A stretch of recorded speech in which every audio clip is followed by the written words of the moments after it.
किपरि उज्जीवित रखा जाए। संस्कृति स्थिर, सभ्यता परिवर्तनशील।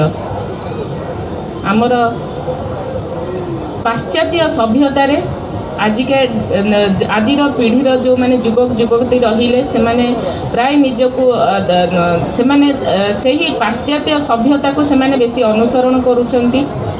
किंतु एही महोत्सव माध्यम रे आमर संस्कृति आम परंपरा को मध्य आमे आगु को बढ़ाइबार अछि। पूर्वथरक आमर मान्यवर विधायक आली महोदय गोटे कथा कहिथिले जे यही मंच रे गोटे दिन सेही अतिथि मान को रखा जाऊ जो माने यही माटीर संतान होइथिबे एवं यही माटी विषय से जानी थिबे।